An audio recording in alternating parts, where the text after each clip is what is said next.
si hay cosas que se quedaron en el tintero, me las pueden preguntar en la ronda de preguntas, o sencillamente aquí está mi correo para cualquier información. Yo voy a compartir también la presentación, no hay ningún problema, y cada uno de las investigaciones que aquí se presentan. Vamos adelante entonces. Lo primero es comentarles que actualmente me desempeño como preparador físico en el fútbol formativo de las selecciones menores de Chile, a cargo de la dirección técnica del profesor Hugo Valladares, con quien tengo una linda amistad y además hemos compartido laboralmente hace más de 10 años. También con el ayudante técnico Germán Tagle, tremendo jugador, baterista y un gran profesor. Y este trío, digamos, se conformó hace alrededor de 2-3 años atrás en el plantel profesional de Magallanes, y desde ahí hemos estado trabajando juntos. Estos son los contenidos de la presentación, poder abordarlos, como les dije, de una manera clara y bueno, resumida, pero considero que son puntos importantes a tener en cuenta a la hora de planificar y programar el entrenamiento de la fuerza, y principalmente el entrenamiento pliométrico o a través de la utilización de los saltos.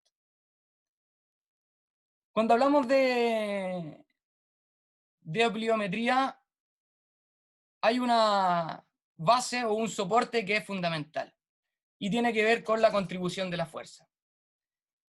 En los últimos años el fútbol ha evolucionado bastante, hay mayor tecnología, las ciencias del deporte han puesto más atención, ha cambiado el reglamento y también ha aumentado el nivel de exigencias tanto tácticas, técnicas como físicas. Las acciones de alta intensidad han aumentado en el transcurso del tiempo, y estas son fundamentales o cruciales en situaciones decisivas del juego. Pero para poder tener una mayor cantidad de acciones de alta intensidad de tipo explosiva, es necesario que el deportista tenga buenos niveles de fuerza para poder producir potencia en situaciones como el arranque, como el salto, como el freno. Acá podemos observar jugadores en el más top nivel, cómo se cuidan y cómo se entrenan. Antes, perdón, me gustaría poder definir fuerza. Existen un montón de definiciones de fuerza desde el aspecto de la física, desde el aspecto deportivo, pero hay una definición que a mí me gusta mucho, que es la de Alberto Collazo, que dice que es la capacidad condicional que posee el hombre en su sistema neuromuscular y que se expresa a través de las diferentes modalidades manifiestas en el deporte para poder resistir, jalar, empujar o presionar una carga externa o interna de manera satisfactoria. Entonces, con esta definición, entendemos que es necesario conocer la disciplina deportiva en la cual estamos trabajando y ser capaces de identificar cuáles son las acciones fundamentales e importantes para un rendimiento deportivo. En este caso, el fútbol es un deporte cíclico en donde los gestos deportivos son explosivos, ¿verdad? Y un gesto explosivo tiene que tener ciertos requerimientos, y uno de esos requerimientos es la capacidad de aplicar la capacidad de aplicar fuerza en el menor tiempo posible. Se considera un gesto explosivo menor a 300 milésimas de segundo, pero depende también del autor. Hay autores que consideran que este tiempo es mucho menor, alrededor de 250 a 200 milésimas de segundo. Entonces, esto es un indicador importante para saber de qué manera queremos entrenar y de qué manera podemos potenciar las acciones motrices de nuestros deportistas y que puedan mejorar a través de la contribución de la fuerza, la velocidad. Acá podemos ver una curva de fuerza y velocidad, y nuestro entrenamiento va a incidir en las adaptaciones que tenga el organismo. Si nosotros queremos mejorar la fuerza, esta curva debería aumentarse de manera exponencial, y si queremos también mejorar la velocidad o la fuerza por unidad de tiempo, esta curva debería cargarse hacia la izquierda. Sin embargo, en los últimos años, por lo general, hemos entrenado en base a ejercicios que son de cadena cinética cerrada, los ejercicios tradicionales, que si bien está demostrado que aumentan el rendimiento deportivo, son inespecíficos y no son capaces de aplicar fuerza bajo estas condiciones. Entonces es necesario acudir a otro tipo de medios, a otro tipo de métodos y a ejercicios que tengan un mayor nivel de representatividad con nuestro deporte. La tasa de desarrollo de la fuerza cumple un papel fundamental e importante en la capacidad de realizar acciones de alta intensidad y explosivas. En el ámbito de la salud, por ejemplo, la capacidad que tiene que tener una persona a la tercera edad para reaccionar frente a una caída inesperada. Y en el deporte, como les dije, para poder realizar contracciones musculares en el menor tiempo posible. La tasa de desarrollo de la fuerza ha tenido también estos últimos años harta atención por parte de las ciencias del deporte, principalmente porque es un indicador de rendimiento. Además, es un marcador indirecto sensible frente a daño a nivel muscular y también en fatiga de tipo neuromuscular. Por lo tanto, nos puede servir para la organización de las cargas, el control de las cargas de entrenamiento, nos puede servir para el reintegro deportivo y también para ver de alguna manera si nuestro entrenamiento está surgiendo el efecto deseado. Nos permite conocer las adaptaciones de nuestro organismo frente a un tipo de entrenamiento. La tasa de desarrollo de la fuerza no hay una definición mancomunada, los autores la llaman fuerza explosiva algunos, no hay una definición clara, pero la vamos a entender como la capacidad del sistema neuromuscular de producir altos niveles de fuerza en el menor tiempo posible. Y está determinada por múltiples factores que actúan de forma sinérgica en el momento de la acción muscular. Por ejemplo, los altos niveles de fuerza que presenta el deportista, el área de sección transversal, la capacidad neural, la activación nerviosa, la capacidad de reclutamiento de unidades motoras, la tasa de disparo, también la composición del tipo de fibras musculares que presenten los deportistas, el stiffness muscular, que está relacionado con la rigidez de estructuras musculotendíneas, ¿verdad? Todos estos factores van a incidir en esta tasa de desarrollo de la fuerza. Acá podemos ver cómo un entrenamiento tiene efectos importantes en esta variable. Y este estudio hizo un entrenamiento en donde dividió tres grupos, un grupo control donde no entrenó, y un grupo que se entrenaba en resistencia, en bicicleta, y un grupo que se entrenaba en fuerza. Y después de las 6 semanas, claramente hay un aumento significativo en la tasa de desarrollo de la fuerza en el grupo que entrenó de manera entrenamiento a través de sobrecargas. Entonces, claramente somos capaces de poder observar cómo se va comportando la tasa de desarrollo de la fuerza en la medida en que yo voy entrenando y de qué manera la voy orientando. Estos sujetos eran sedentarios y, bueno, después de 6 semanas, los primeros cambios o este aumento exponencial de la tasa de desarrollo de la fuerza se da principalmente por factores nerviosos. Cuando hablamos de los saltos, claramente se nos viene o la utilización de los saltos para mejorar la potencia muscular, se nos viene a la mente el profesor Yuri Verkhoshansky, pero resulta que la pliometría o la capacidad de entender que el músculo en la fase excéntrica acumula energía que posteriormente es utilizada en la fase concéntrica, data desde los años 60 en investigaciones que tenían que ver con la NASA, y que obviamente en las ciencias del deporte la abordaron para utilizarla con el fin de optimizar el rendimiento deportivo. Verkhoshansky entre los años 68 y 70 obviamente fue capaz de identificar, él era entrenador de atletas de salto triple, e identificar que los mejores rendimientos, los deportistas que tenían mejores rendimientos, tenían tiempos de contacto menores en las fases de los saltos. Acá podemos ver el actual récord mundial de salto triple de esta venezolana. Mide alrededor de 1,90. Y fíjense la capacidad que tiene de aplicar fuerza en el menor tiempo posible con tiempos de contacto inferiores a los 200 milésimas de segundo. Entonces, bueno, acá hay un montón de libros de Yuri Verkhoshansky que habla de los entrenamientos a través de los entrenamientos a través de los saltos para contribuir en el desarrollo de la potencia muscular, pero vamos a tratar de avanzar para enfocarnos o adentrarnos principalmente en aspectos metodológicos.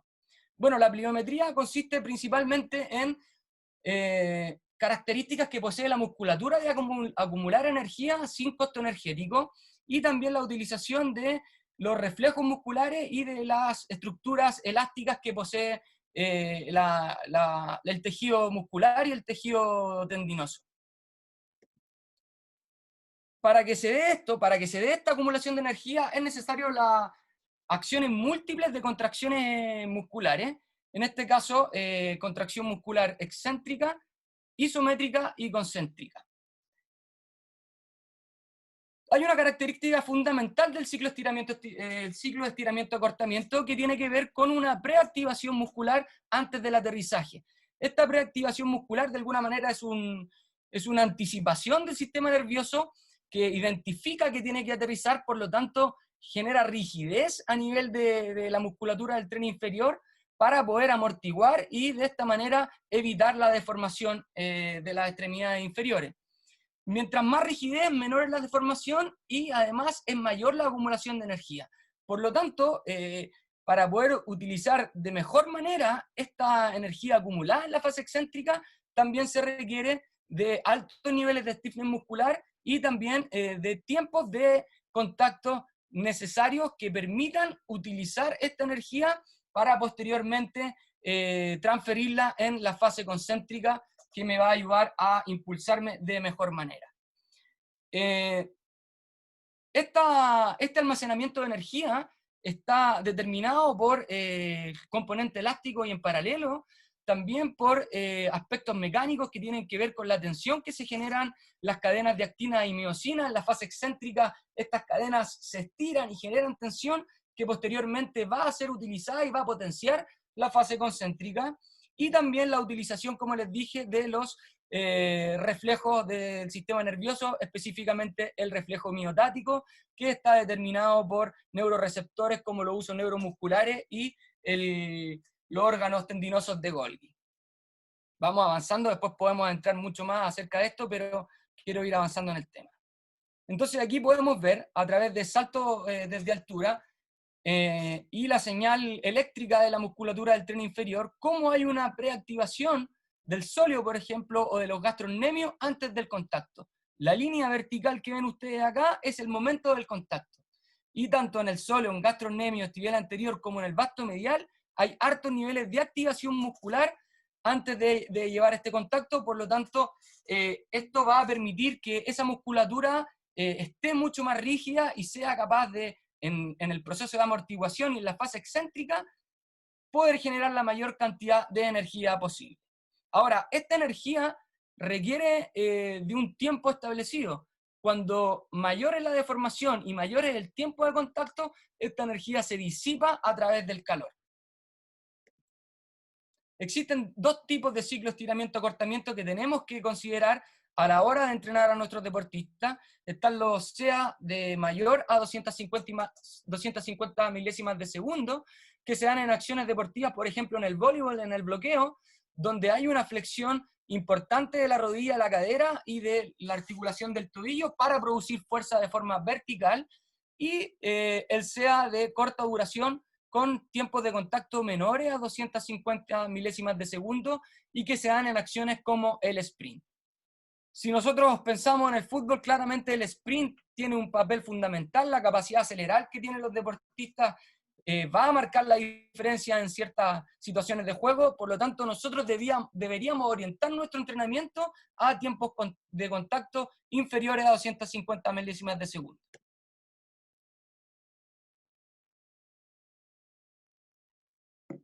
Voy a tomar agüita. Entonces, yo puse en YouTube, disculpen si es que es el video de alguno de ustedes, pero yo puse en YouTube pliometría. Y me apareció este video, o pliometría en el fútbol, que me gustaría que lo observaran bien.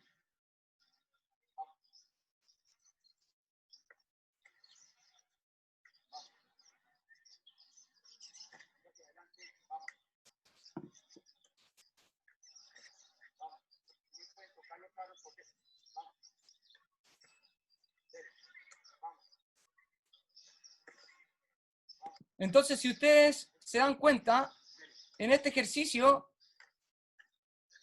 no se da el ciclo estiramiento-acortamiento y tampoco hay una preactivación muscular. Para mí esto es un ejercicio coordinativo. No es un ejercicio que vaya a incidir en aspectos de la utilización de la energía elástica para generar potencia muscular. Pero si vemos este ejercicio, claramente es distinto. Los tiempos de contacto son menores, hay una caída desde altura, hay un aterrizaje y se utiliza esa energía para la siguiente acción motriz. Entonces aquí vemos la diferencia del entrenamiento y es donde tenemos que identificar que nuestros ejercicios realmente cumplan con estos requerimientos. Entonces, puntos clave hasta acá en esta fase introductoria: los gestos explosivos son menores a 300 milésimas de segundo, la tasa de desarrollo de la fuerza está determinada por varios factores y va a incidir de manera directa en el rendimiento físico de los deportistas. El ciclo estiramiento-acortamiento es una acción muscular excéntrica, isométrica y concéntrica, y también el ciclo estiramiento-acortamiento en aspectos mecánicos está producido por una preactivación muscular, donde la fase excéntrica se acumula energía y favorece la siguiente fase concéntrica. Vamos a las consideraciones metodológicas del entrenamiento a través de los saltos. Lo primero que tenemos que saber es poder clasificar los saltos. Hay saltos de tipo bipodal, saltos de tipo unipodal, y están los saltos desde altura, de caída suave, caída moderada y caída con sobrecarga. Aquí podemos ver algunos ejemplos de saltos en donde se le pide a los jugadores que tengan el menor tiempo posible de contacto en el suelo, que exista una leve flexión de la rodilla,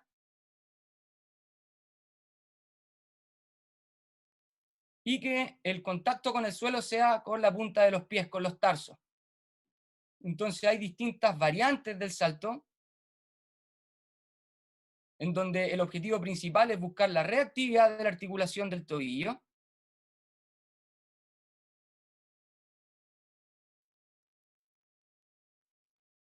Saltos unipodales. Y aquí hay que poner atención. La diferencia que existe entre un salto bipodal y un salto unipodal en los tiempos de contacto o en cómo se apoya el pie en el suelo.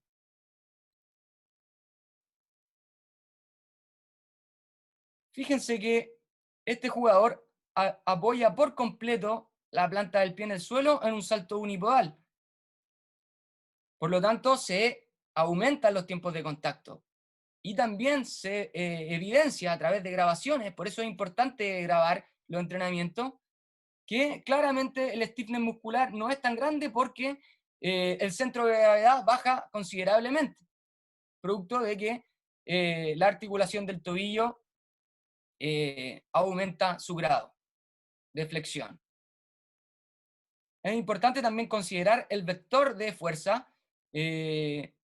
Si bien el salto vertical o la fuerza vertical tiene relación con el rendimiento en carreras de manera lineal, en sprint, en aceleraciones de 10 metros a 30 metros, estas relaciones en este último tiempo han sido un poco controversiales. Hay evidencia que dice que el vector de fuerza horizontal es fundamental e importantísimo en la mejora del rendimiento de sprint y de carrera.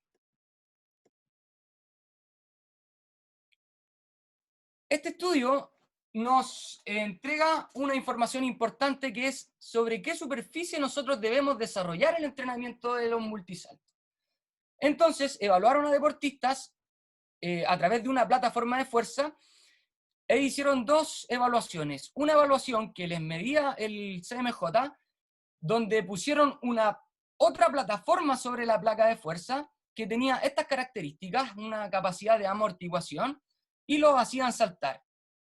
Y después los hicieron saltar sobre la placa de fuerza, que es mucho más rígida y que no tiene este componente de amortiguación. Y encontraron los siguientes resultados. La barrita negra que está acá es la placa de fuerza, y la barra discontinua o con estas líneas es la placa adicional a la plataforma de fuerza.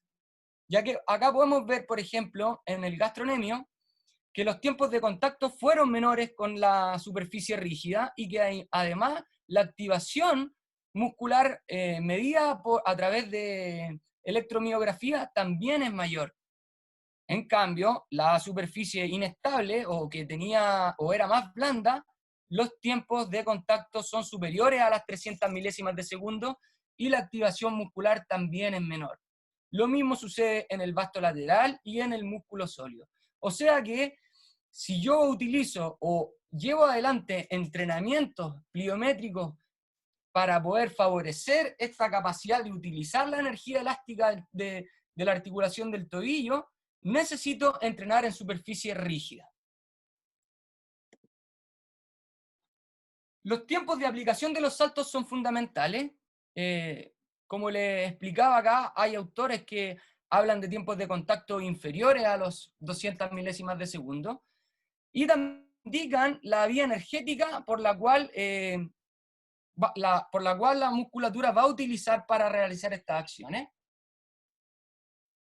Las acciones no deben ser mayores a 10 segundos. Es importante también tener descansos que le permitan a la fibra muscular resintetizar ATP.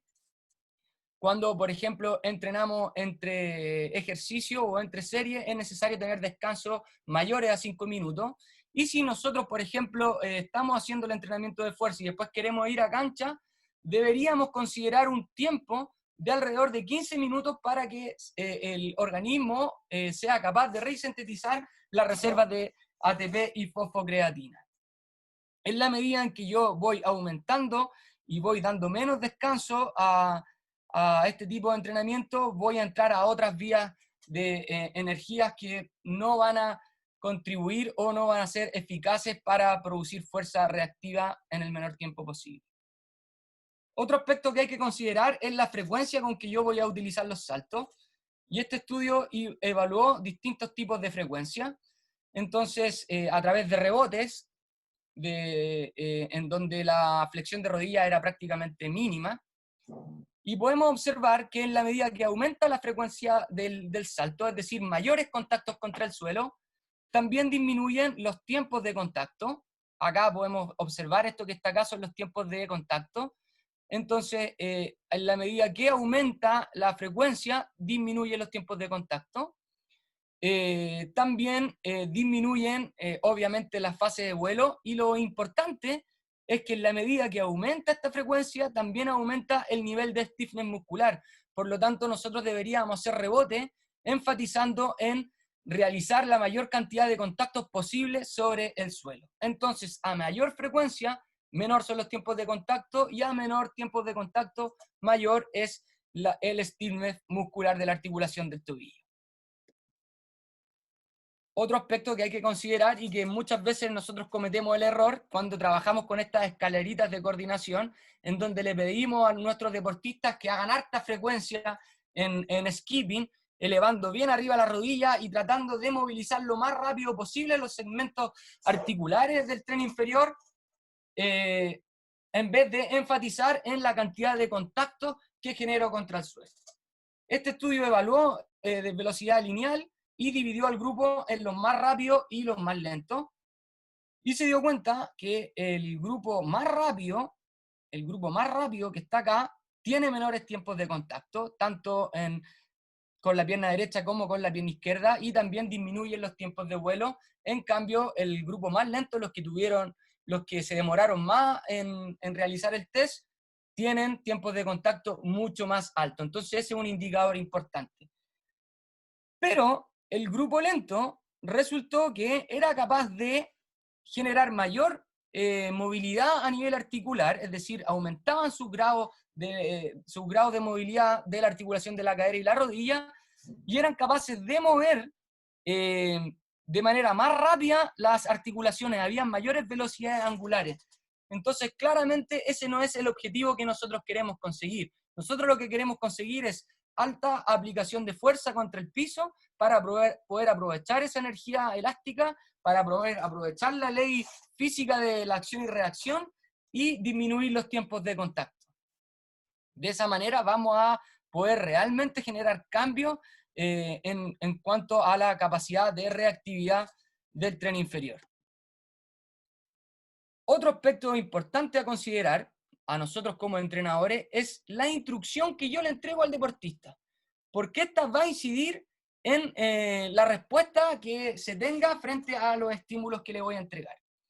Entonces, este estudio evaluó saltos desde altura, de alturas desde 30, 45 y 60 centímetros, y entregó distintas instrucciones. Primero, les pidió que el objetivo fuera ganar la mayor altura posible, es decir, que sean capaces de elevarse lo que más puedan. Bueno, los resultados fueron bastante buenos, positivos en cuanto a la altura del salto, porque alcanzaron alturas por cercanas a los 40 centímetros. Sin embargo, los tiempos de contacto aumentaron y están por sobre las 300 milésimas de segundo. Y también los tiempos de vuelo son considerables. Después, en otro día, se volvió a evaluar a los sujetos, se le hizo caer desde 30, 45 y 60 centímetros, pero la instrucción fue tener el menor tiempo posible de contacto con el suelo. Resulta que esta instrucción tuvo resultado en que, si bien disminuyeron los tiempos de contacto, fíjense acá, en esta columna, que las alturas alcanzadas mermaron considerablemente. Entonces, si yo quiero ser capaz de utilizar esa energía para transformarla en una mayor producción de fuerza que me permita elevarme más, quizás la instrucción correcta no sea simplemente que disminuir los tiempos de contacto. Pasaron unos días, obviamente se recuperaron, volvieron a hacer esta evaluación y les pidieron que fueran capaces de disminuir los tiempos de contacto, pero también alcanzar una altura máxima. Y efectivamente tuvo efectos bastante interesantes. Si bien no alcanzaron las alturas que alcanzaron con la primera indicación, sí tuvieron una altura mejor que esta instrucción, y además disminuyeron los tiempos de contacto y también disminuyeron los tiempos de vuelo. Entonces, quizás nosotros podríamos utilizar esta estrategia de instrucciones según la fase en la cual me encuentre. Por ejemplo, si quiero aumentar los niveles de desarrollo de fuerza y estoy en la pretemporada, quizás debería enfocarme en alcanzar más altura. Pero ya acercándome hacia la competencia, debería pedirles que disminuyan los tiempos de contacto. Y a lo mejor durante la competencia, para mantener, tratar de pedirle que tengan buena altura y también disminuyan sus tiempos de contacto. Entonces, ojo cuando nosotros damos indicaciones a la hora de llevar adelante entrenamiento a través de los saltos. Otro estudio importante tiene relación con el volumen de entrenamiento y también con la superficie en la cual voy a trabajar. Este estudio es de Rodrigo Ramírez Campillo, un profesor investigador de Chile, del sur de Chile, capo en el tema de la pliometría, y evaluó de la siguiente forma. Hizo 3 grupos en donde fueron sometidos a un entrenamiento. Un grupo que entrenó con volúmenes medios de saltos en una superficie blanda y los hacían caer de 20, 40 y 60 centímetros. Otro grupo que también utilizó un volumen medio igual al anterior, pero en una superficie rígida, y un grupo que aumentó el doble el volumen de entrenamiento en una superficie rígida. Y los resultados son bastante interesantes. Resulta que, aparte de evaluar el salto, evaluaron otros indicadores de rendimiento, como un test de RM obtenido por 5 repeticiones submáximas para ver los niveles de fuerza. Y resulta que el grupo que entrenó con volumen medio en superficie rígida tuvo los mejores rendimientos en cuanto a ganancias de fuerza del tren inferior. El grupo que entrenó en una superficie rígida con altos volúmenes de entrenamiento disminuyó los tiempos en aceleración de 20 metros. Tuvo diferencias significativas en relación a los otros grupos. En cuanto al drop jump, en la altura alcanzada después de una caída de 40 centímetros, nuevamente el grupo que entrenó con volúmenes medios en superficie rígida tuvo mejores rendimientos. Esto nos quiere decir que es importante la superficie donde vamos a entrenar los saltos y que no es necesario tener altos niveles o volúmenes tan altos de carga para conseguir buenos resultados, para mejorar el rendimiento. Puntos clave hasta acá: los tiempos de aplicación de fuerza, las superficies de entrenamiento, los rebotes, la frecuencia y los tiempos de contacto, y también las instrucciones para la ejecución en base a los objetivos que quiera conseguir. Vamos a hacer una pequeña revisión de algunos programas de entrenamiento pliométrico que se han hecho en deportistas de fútbol. Acá hice una recopilación y la vamos a abordar de manera bastante resumida, pero por ejemplo, este estudio donde evaluó adultos y hizo un proceso de intervención de entrenamiento de salto de 4 semanas con una frecuencia de 3 días, no describen la carga, pero sí describen los descansos que habían entre repeticiones y entre series, y después de la intervención tuvieron resultados de mejora en el rendimiento de aceleración y velocidad 10 y 20 metros, y también en los tiempos de ciclo estiramiento-acortamiento. En futbolistas femeninas, después de un periodo de 12 semanas de intervención con una frecuencia de 3 días a la semana, donde realizaban alrededor de 3 ejercicios por sesión y un total de 13 a 24 series, donde los tiempos de descanso iban entre 30 segundos por repetición a 5 minutos entre series, con un volumen total de la intervención de 3.240 saltos, mejoraron el rendimiento en el salto contra movimiento, en el salto drop jump, y también mejoraron la velocidad en el pateo, midieron la velocidad del pateo a través de la utilización de algunos radares. Al profe Rodrigo Villaseca le interesa y le gusta hacer ese tipo de evaluación. En futbolistas universitarios, solamente en 3 semanas, con una frecuencia de 2 días, con 2 ejercicios por sesión entre 1 a 3 series, las pausas entre repeticiones y series iban entre el minuto 30 a los 2 minutos, con un total de 990 saltos. Mejoraron las velocidades del centro de gravedad y también la altura del salto contra movimiento. Esto es mucho más interesante aún, porque me imagino que muchos de ustedes entrenan en el fútbol formativo y sobre todo en edades infantiles. Y este estudio entrenó a jugadores de alrededor de 12 y 13 años, los sometió a entrenamientos de multisaltos durante 8 semanas con una frecuencia de 2 días, donde hacía 2 a 4 series por sesión de 6 a 12 repeticiones. Los tiempos de descanso entre series eran entre 1 minuto 30, no reportan el volumen de los saltos totales, pero sí mejoraron en el salto contra movimiento, en el rendimiento de aceleración en 10 metros, mejoraron el ciclo estiramiento-acortamiento y también mejoraron el test de 5.05 de agilidad, que es ir y volver en 5 metros en el menor tiempo posible, tanto con el perfil derecho como el perfil izquierdo. Y en niños prepúberes, menores a 13 años, a 12 años, en un periodo de intervención de 10 semanas con una frecuencia de 2 días a la semana, 6 a 10 series de 10 repeticiones. Obviamente acá con los niños el tipo de entrenamiento enfatizaba principalmente en saltos en el lugar de manera bipodal y de manera unipodal, y la complejidad o la intensidad la iban midiendo en relación a la complejidad del salto, ya sea en el eje horizontal y también de manera lateral. No hay saltos desde altura. 3 minutos por serie de descanso, 790 saltos totales.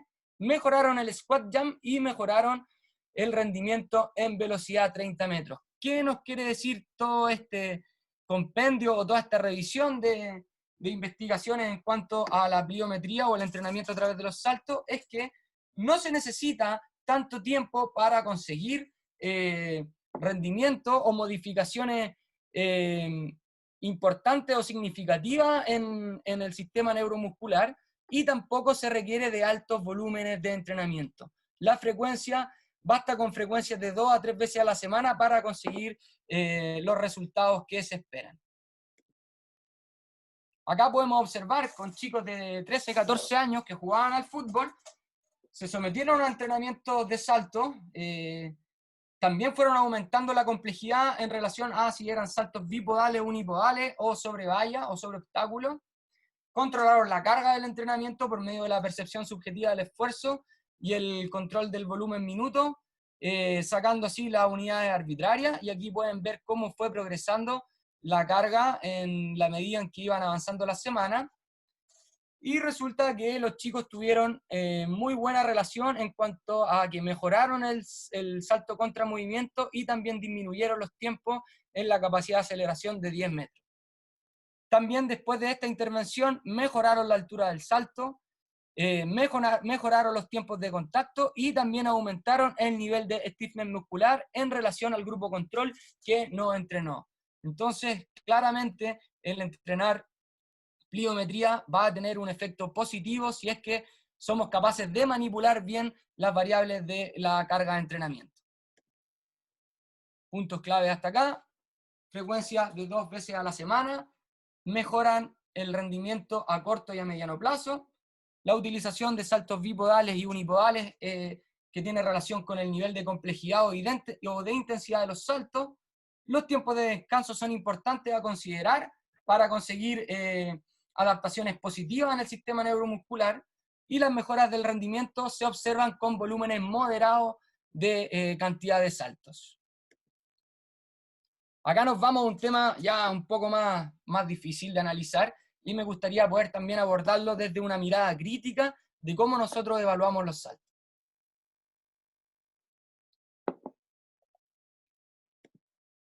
Bueno, los test de Bosco o los test de saltabilidad se han utilizado hace mucho tiempo para determinar la potencia muscular del tren inferior.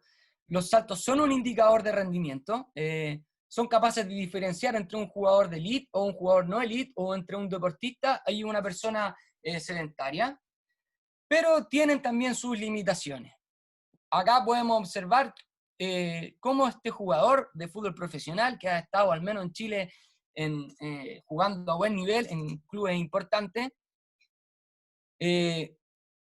su preparación antes de realizar el salto, fíjense en los ángulos de la rodilla, en el ángulo de la cadera y en la curvatura de la espalda. Lo mismo sucede con su compañero, también está utilizando una técnica muy diferente, y este que está acá en la fase de vuelo, cuando alcanzó su máxima altura del centro de gravedad, hay una flexión de cadera importante que de alguna manera la utiliza para mantenerse más tiempo en la fase de vuelo y así, entre comillas, mejorar su salto. Como les decía, la saltabilidad o la utilización del indicador del desplazamiento del centro de gravedad es un indicador de rendimiento. Acá podemos ver las diferencias que existen entre sprinter de elite y sprinter de subelite.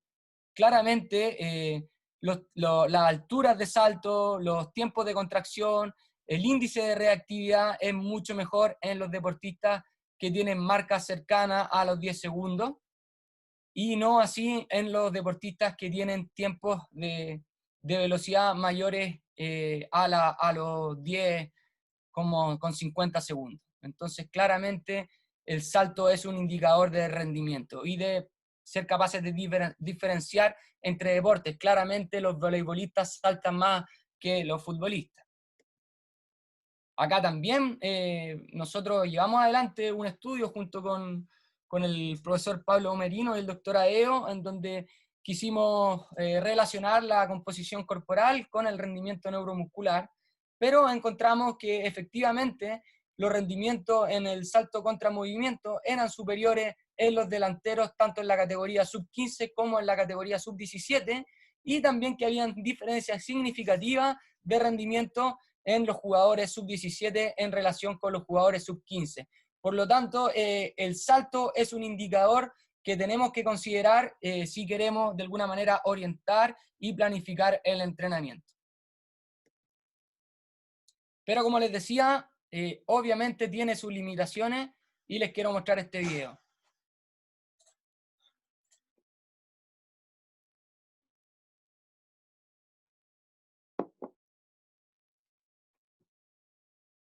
Bueno, se dieron cuenta el nivel de inestabilidad de la cadera, que hace que las rodillas se vayan a valgo y a varo de forma evidente. Y obviamente este nivel de inestabilidad va a incidir en el rendimiento del deportista, porque el sistema nervioso primero va a tratar de acomodarse y de estabilizarse antes de generar y de producir fuerza de manera vertical. Entonces, si yo evalúo a este deportista solamente por el dato del salto y lo someto a entrenamiento pliométrico o a entrenamiento de sobrecarga, claramente voy a perpetuar este cuadro y voy a generar efectos nocivos en su organismo. Entonces tenemos que considerar estos factores y es importante poder grabar el salto en ambos planos, frontal y lateral, porque uno es capaz de identificar todos estos aspectos que son importantes y que van a incidir en el rendimiento de nuestros jugadores. Se los voy a mostrar de nuevo porque es realmente notorio cómo hay una inestabilidad, una descompensación muscular que claramente dificulta su capacidad de desarrollar fuerza de manera vertical.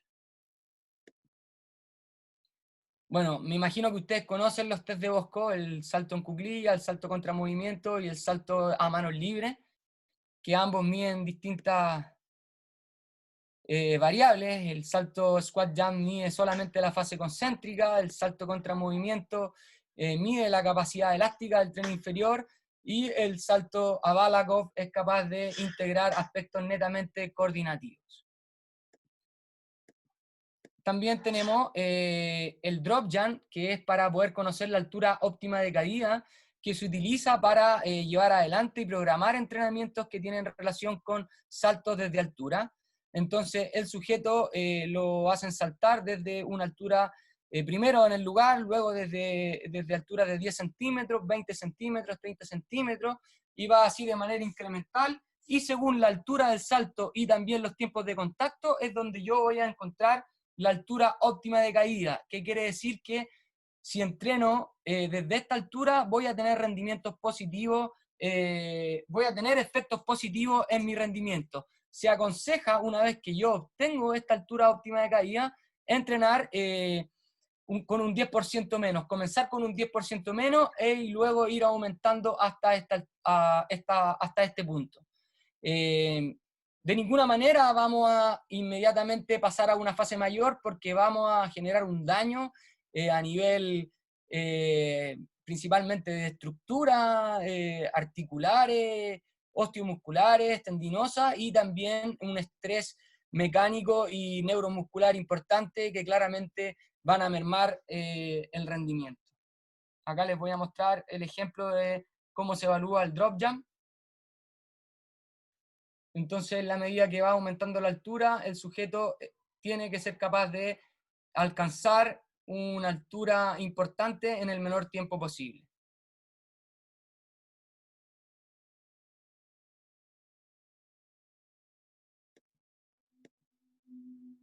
Acá les quiero mostrar un ejemplo de cómo se comporta la producción de fuerza durante un salto contra movimiento. Y lo que vemos en este gráfico es lo siguiente. Les voy a poner de nuevo el video mientras les voy explicando.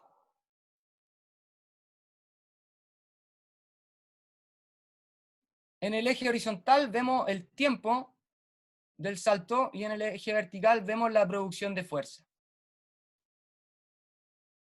Entre el punto B y C es donde se alcanzan mayores niveles de producción de fuerza y corresponde principalmente a la fase excéntrica. Es decir, que mientras estoy flexionando mi rodilla, estoy acumulando energía que posteriormente voy a utilizar en la fase concéntrica. Entre el punto C y el punto D se da la fase concéntrica y fíjense que la producción de fuerza disminuye hasta llegar al punto D donde ya estoy fuera de la plataforma. Y nuevamente hay producción de fuerza en la fase de aterrizaje, de contacto con la plataforma, para poder de alguna manera amortiguar el salto. ¿Qué les quiero decir con esto? Que medir la fuerza o la producción de fuerza y potencia muscular mediante el tiempo de vuelo no es un indicador fidedigno de desarrollo de fuerza. ¿Por qué? Porque como les explico acá, todas las plataformas de contacto estiman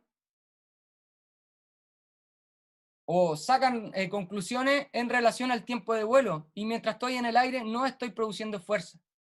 Por lo tanto, no es una variable directa de producción de fuerza. Entonces, ahí hay una gran limitación que tienen las plataformas de contacto y estas aplicaciones que hoy en día se utilizan para medir el rendimiento del salto.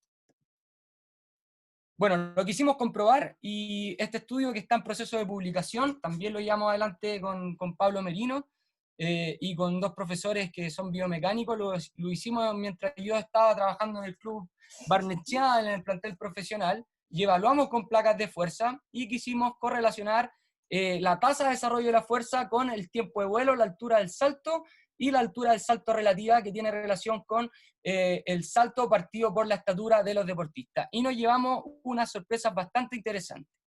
Nos dimos cuenta que la tasa de desarrollo de fuerza excéntrica y relativa no tiene ninguna relación con el tiempo de vuelo, con la altura del salto y con la altura del salto relativa. ¿Qué quiere decir esto? Que la altura del salto no es un indicador de producción de fuerza y potencia muscular. Entonces, claramente, cuando nosotros utilizamos este dato del tiempo de vuelo, de alguna manera es el efecto que produce la fuerza y que se traduce en una altura. Pero muchas veces hay sujetos, y nosotros clasificamos a los deportistas por este valor. Por ejemplo, dos deportistas que salten 35 centímetros, los clasificamos como buenos según nuestra realidad, pero claramente hay diferencia entre sujetos, principalmente a lo mejor por el peso muscular o por la altura del sujeto, y hay uno que va a producir más fuerza que otro. Entonces, si nosotros queremos evaluar y medir producción de fuerza, deberíamos hacerlo a través de evaluaciones directas con placas de fuerza. Sin embargo, estas son algo costosas y difíciles de poder tener en los clubes deportivos.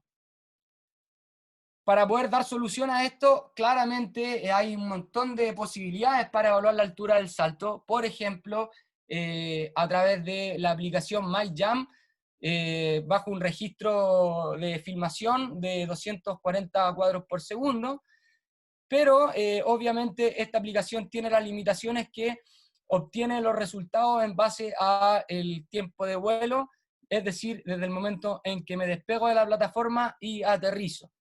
Bueno, esta aplicación ha sido validada en cuanto a conocer la altura del salto y también conocer el índice de reactividad.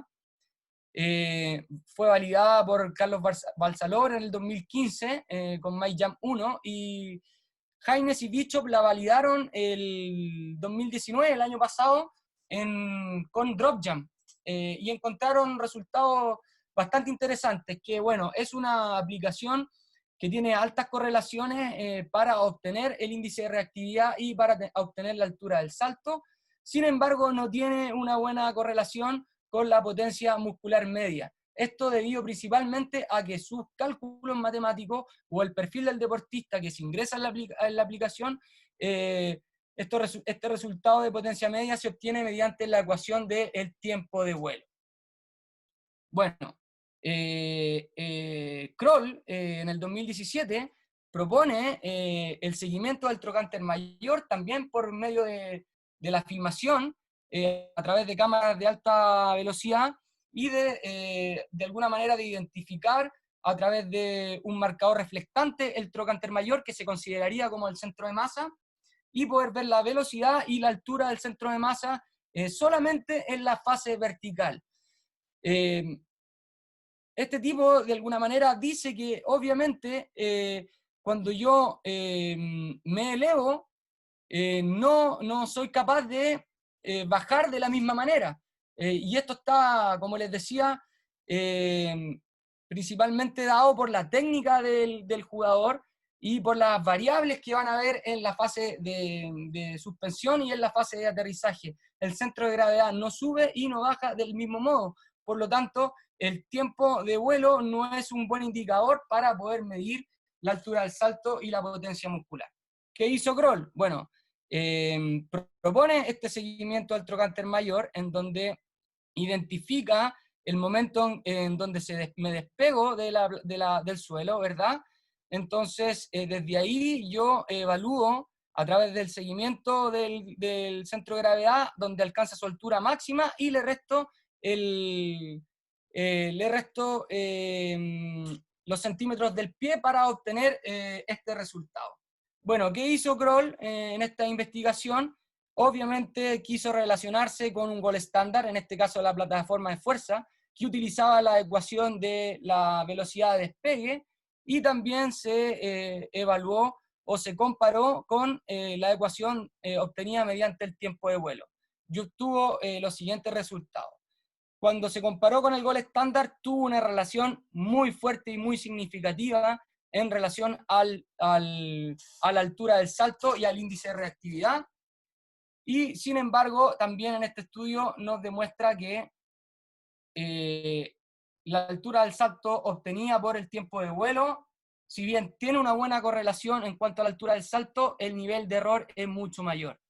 Entonces, esta propuesta es bastante interesante para considerar las evaluaciones de salto, y además no requiere de un alto costo porque uno graba con una cámara de alta velocidad, y este software que Kroll uno se los puede pedir por mail a través de ResetGate, te entrega el software que es gratuito y es fácil de usar, y uno puede de alguna manera hacer un análisis cinemático del seguimiento del trocánter mayor y tener un resultado mucho más fidedigno de la altura y de la potencia muscular del tren inferior. Acá les puedo mostrar cómo se fue comportando el CMJ a lo largo de la temporada en un plantel profesional en la primera rueda. Esta primera evaluación fue antes de la competencia, fue una semana antes de que empezara la competencia. Luego cada 4 partidos fuimos evaluando, y fíjense cómo disminuyó el rendimiento neuromuscular después de la última semana de la primera rueda. Entonces claramente hay un nivel de fatiga importante que hay que considerar durante el proceso de competición para poder de alguna manera prevenir lesiones y obviamente ayudar a contribuir en la optimización del rendimiento de nuestros deportistas. Una cosa que es importante es poder normalizar las variables para poder hacer un seguimiento del rendimiento de nuestros deportistas, por ejemplo, midiendo el largo del miembro inferior, relativizar la altura con los tiempos de salto y así obtener el índice de reactividad, porque al sumar estos aspectos nos van a poder entregar indicadores importantes de fatiga neuromuscular inducidas por la competencia y por el entrenamiento. Aquí podemos ver que a través de datos que te entrega el CMJ y el SJ existe un índice de elasticidad que es importante, que está acá la ecuación, que es el CMJ menos el SJ multiplicado por 100 partido por el SJ, y aquí podemos ver algunos índices de elasticidad de distintas ligas a nivel mundial. Podemos observar que la cuarta división de Francia tiene buenos rendimientos. Bueno, este es el rendimiento de CMJ en jugadores de la Premier League, bastante interesante. Y bueno, en la medida en que este índice de elasticidad mayor, quiere decir que nuestros jugadores están respondiendo de manera efectiva a la capacidad de reactividad del tren inferior. Aquí podemos ver una comparación de algunos arqueros de las categorías de la selección nacional, y también compararlos con algunos porteros profesionales de primera B. Fíjense los índices de elasticidad por serie. Acá podemos ver que hay un índice de elasticidad negativo, y se expresa de la siguiente forma: salta más en el SJ que en el contramovimiento. Esto no debería darse, siempre yo debería saltar más en el salto contramovimiento. Entonces, si yo tengo estos resultados, claramente es un indicador de que a este sujeto le falta entrenamiento neuromuscular, le falta entrenamiento reactivo, entonces es necesario intervenir para que mejore este índice de elasticidad. Acá podemos ver cómo un arquero de la primera B también tenía un índice de elasticidad negativo, y lo sometimos a entrenamientos de fuerza y lo sometimos a métodos complejos en donde utilizábamos ejercicios auxiliares, motores primarios como sentadilla, como estocada, y lo combinábamos con saltos al cajón o con saltos con la barra, y efectivamente después de 6 semanas logramos mejorar de manera considerable el índice de reactividad. Es decir, que es posible mejorarlo a través de la intervención por medio de métodos basados en los saltos o en acciones de tipo reactiva. Aplicaciones prácticas, es importante considerar las variables de la carga, ¿verdad? La frecuencia no debería ser mayor a 3 días a la semana, porque hay una acumulación de fatiga a nivel neuromuscular importante, que si yo no soy capaz de respetar los periodos de descanso, voy a predisponer al deportista a lesionarse. También hay un nivel de fatiga a nivel de material, es decir, de aspectos netamente de tejido muscular, tendinoso, ligamentoso, también un impacto a nivel articular. Es importante considerar el volumen, y este lo vamos a obtener por medio de la cantidad de contactos con el suelo, y la intensidad del entrenamiento va a estar relacionada con el nivel de complejidad del salto. Obviamente que si salto desde altura o hago salto en profundidad, la intensidad va a ser mucho mayor, y para poder realizar este tipo de entrenamientos se requieren altos niveles de fuerza. Verkhoshansky dice que un deportista, para poder ser sometido a saltos en profundidad, debería ser capaz de levantar 2 veces su peso corporal en una sentadilla y 1,5 veces su peso corporal en un press banco, para hacer, por ejemplo, pliometría del tren superior. Nosotros en el fútbol, yo no recomiendo los saltos en profundidad. Creo que podemos conseguir buenos niveles de reactividad, mejorar el índice de elasticidad de nuestros jugadores por medio de los rebotes, por medio de los saltos entre obstáculos, y de esta manera contribuir en la utilización de la energía elástica, que se utiliza mucho en acciones de tipo explosiva y principalmente en los cambios de dirección. Los descansos son importantes, tienen que haber al menos una relación de 5 a 10 veces según el estímulo, que no había es nadie. decir, pausas completas. Bien, bien, sino que estoy en una capacitación. Y yo te mandé la foto, ¿no la viste? Bueno, como les decía, nosotros tenemos que ocuparnos en garantizar un descanso importante, completo, entre series y entre repeticiones. Por ejemplo, si voy a hacer saltos desde altura, quizás debería hacer 1 o 2 saltos y recuperarme para seguir haciendo las repeticiones, y entre series aumentar también el volumen en el descanso. Aquí podemos observar cómo hay algunas variables que son importantes de considerar cuando llevo adelante programas de entrenamiento basados en la pliometría. Entonces, la altura de la valla obviamente no es al azar, porque la altura de la valla va a incidir de manera positiva o negativa en el deportista según sus capacidades. Y este estudio de capa también es bastante entretenido, porque definió la altura de la valla según la altura que alcanzó en el CMJ. Entonces, si yo alcancé una altura de 40 centímetros, entonces me hizo entrenar primero en una valla a 40 centímetros. ¿Qué es importante considerar? Que cuando yo hago o realizo saltos bipodales, tengo tiempos de contacto menores, que es la curva que ven ustedes acá. Entonces tengo tiempos de contacto menores a 200 milésimas de segundo, y además tengo niveles o producción de fuerza también mucho mayores que si lo hago de forma unilateral. Entonces, claramente, al hacerlo de forma unilateral es mucho más complejo, es mucho más intenso, y obviamente voy a aumentar los niveles de tiempo de contacto, y la producción de fuerza también se va a ver disminuida. Aquí podemos observar cómo la tasa de desarrollo de la fuerza se comportó en relación a el tipo de estímulo. Por ejemplo, saltar de manera bilateral al 100% del CMJ fue la que obtuvo mejores resultados en cuanto a tasa de desarrollo de la fuerza, porque la valla la subieron a los 120 y al 140 y hasta el 160 de la altura del CMJ, e hicieron lo mismo con los saltos unilaterales. pusieron la valla al 70%, al 80% y al 90% de la altura del CMJ. Aquí podemos ver que los mejores resultados se obtuvieron con la valla al 100% y con la valla al 80% de manera unilateral en relación a la tasa de desarrollo de la fuerza.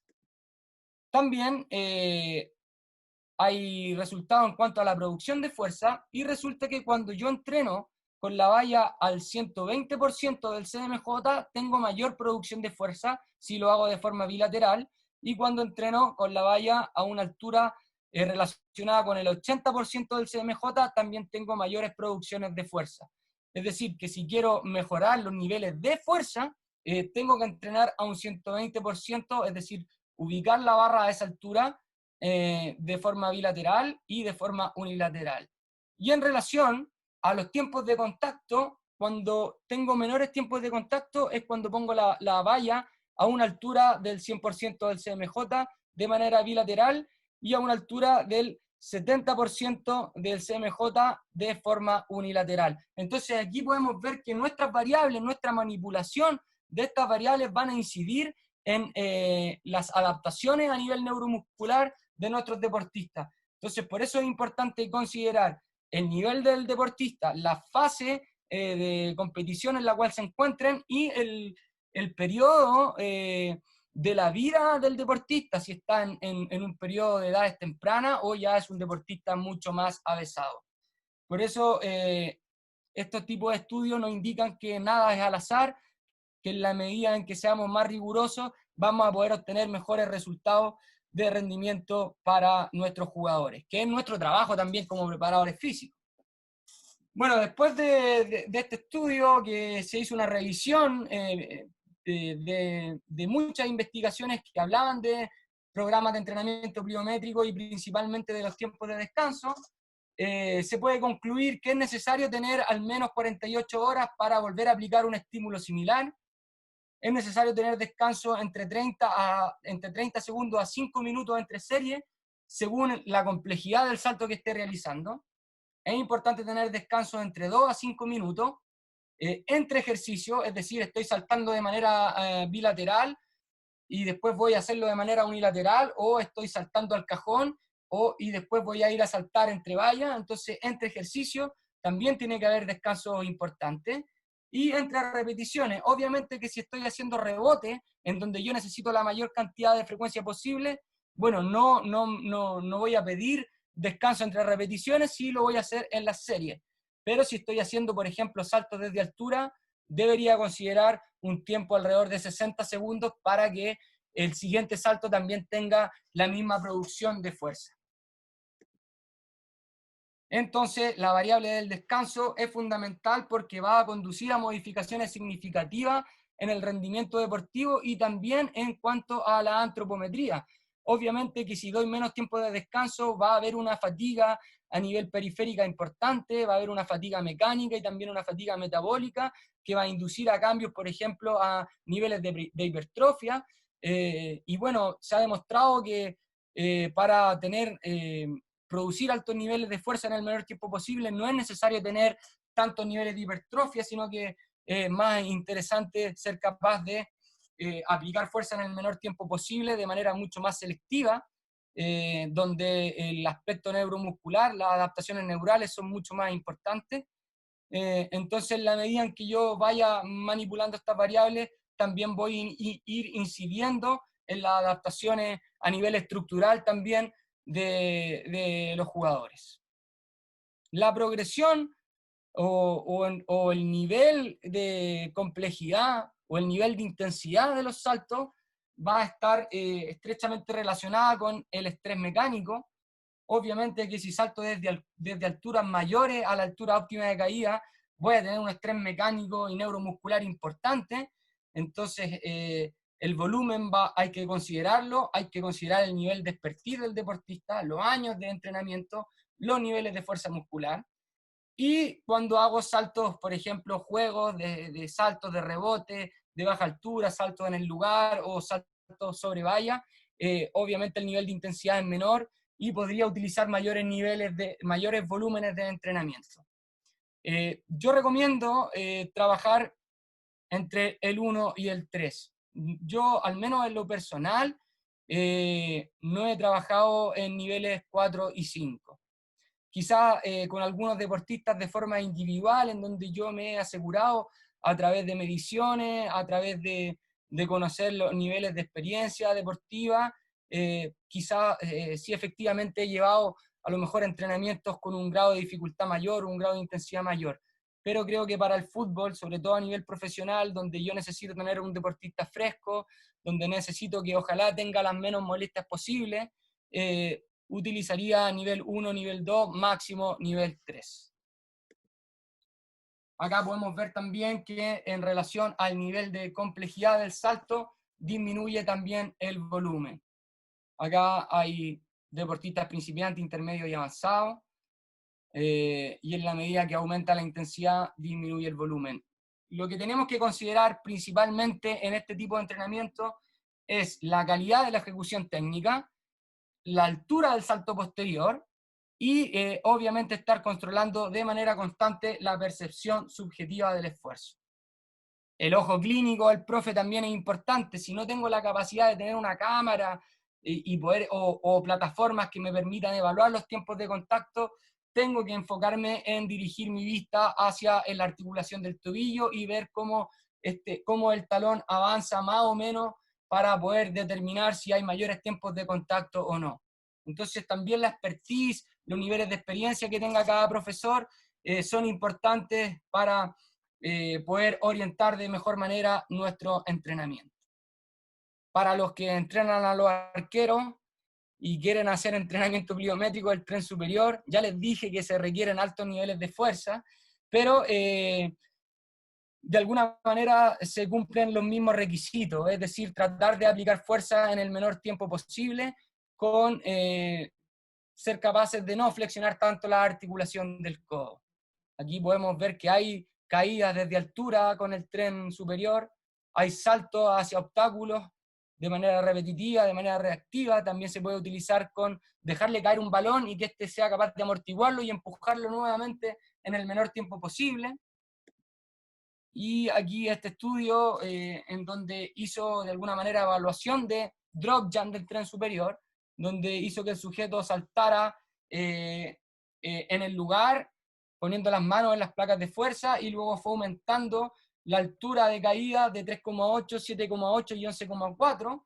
Y además le pidió que hiciera un salto que es el que se llama el tiburón acá en Chile, en donde el sujeto salta, aplaude y vuelve a caer. Bueno, claramente las mayores alturas se alcanzaron con este salto, los tiempos, los niveles de potencia muscular, la producción de fuerza también fue mayor en los saltos de altura desde 11,4 y también en el salto de tiburón. Chicos, para terminar, los puntos claves de esta fase, importante evaluar los saltos para poder conocer el nivel de rendimiento de nuestros deportistas, para poder controlar las cargas de entrenamiento, para poder también manipular variables que tienen relación con la capacidad que tenga el cuerpo técnico de prevenir lesiones a través de estos indicadores. Enfatizar en la calidad por sobre la cantidad de los saltos, y la intensidad va a estar determinada por el nivel de complejidad del salto, por la frecuencia, por los tiempos de aplicación de fuerza y el nivel de experiencia de los deportistas. Por eso es fundamental que estemos siempre teniendo un control riguroso del entrenador. Tengo la suerte de trabajar con un entrenador que es profe de educación física y que también me ayuda y me colabora en las tareas que tienen que ver con aspectos netamente condicionales, y eso me permite a mí poder también estar más tranquilo y saber de que los deportistas todos están realizando este tipo de entrenamiento de la mejor manera posible. Eso sería algunas referencias bibliográficas de las cuales me apoyé. Y bueno, les dejo esta imagen porque Iván Zamorano era uno de los tipos que más se elevaba. Era impresionante cómo se elevaba y se suspendía en el aire, y así hizo un montón de goles y jugó en los equipos más importantes del mundo. Acá está mi correo. También tenemos un correo de cuerpo técnico que es Sub-15 Chile. Ahí pueden contactar a los entrenadores también. Y mi Instagram, que si bien no subo información, no subo mucha información relacionada con el entrenamiento, sino que nada, lo utilizo de forma personal. Si me quieren contactar por ahí, bueno, también se los dejo. Muchas gracias por su atención. Perfecto, profe. Le doy el pase, Alejandro. Vale, gracias. Bueno, ¿qué puedo decir? Una cantidad de información importante. Se nota que el que quiere ahondar en lo específico puede encontrar mucho más aún. Bueno, y hay algunos que dicen que la preparación física es hacer correr, saltar y un poquito más, pero aquí queda demostrado que no. Bueno, me empiezo aquí con una pregunta que tiene, bueno, más que una pregunta, nos pregunta por nos pide los programas para poder descargarlos, los programas de salto, si los podría mencionar, por favor. Jonathan Galante, sí, Jonathan. Para la evaluación de salto, Exacto. está en la diapositiva, pero te lo puedo enviar. Es el programa que entrega Kroll para el seguimiento del trocánter mayor. Es interesante poder empezar a evaluar de esa forma porque hemos visto a través de evidencia que es un dato mucho más fidedigno, más confiable para poder determinar el rendimiento y conocer la evolución del deportista en el tiempo. Así que obviamente hay que tener una cámara que sea capaz de grabar a más de 240 fotos por segundo, situarse desde un plano lateral y ser capaz de identificar con un... Yo he puesto algunos algodones con taping una vez que soy capaz de identificar el trocánter mayor. Y bueno, hay un montón de videoanálisis como Kinovea, como Sony Vega, que se utilizan, son editores que se utilizan también para análisis cinemático. Perfecto. Bueno, ahí si nos escribe después le podemos pasar los nombres por correo o por redes sociales. También Jonathan ahí está siempre presente, así que... También está la aplicación MyJump, que bueno, tiene un costo que no es tan cara porque se paga al año, yo la tengo. Y también es una buena forma de poder evaluar a nuestros deportistas. Lo único sí que hay que estar ingresando el perfil del jugador, es decir, el peso, la estatura, la distancia del tren inferior, la distancia del centro de gravedad y el suelo, entonces de alguna manera es un poco más lento.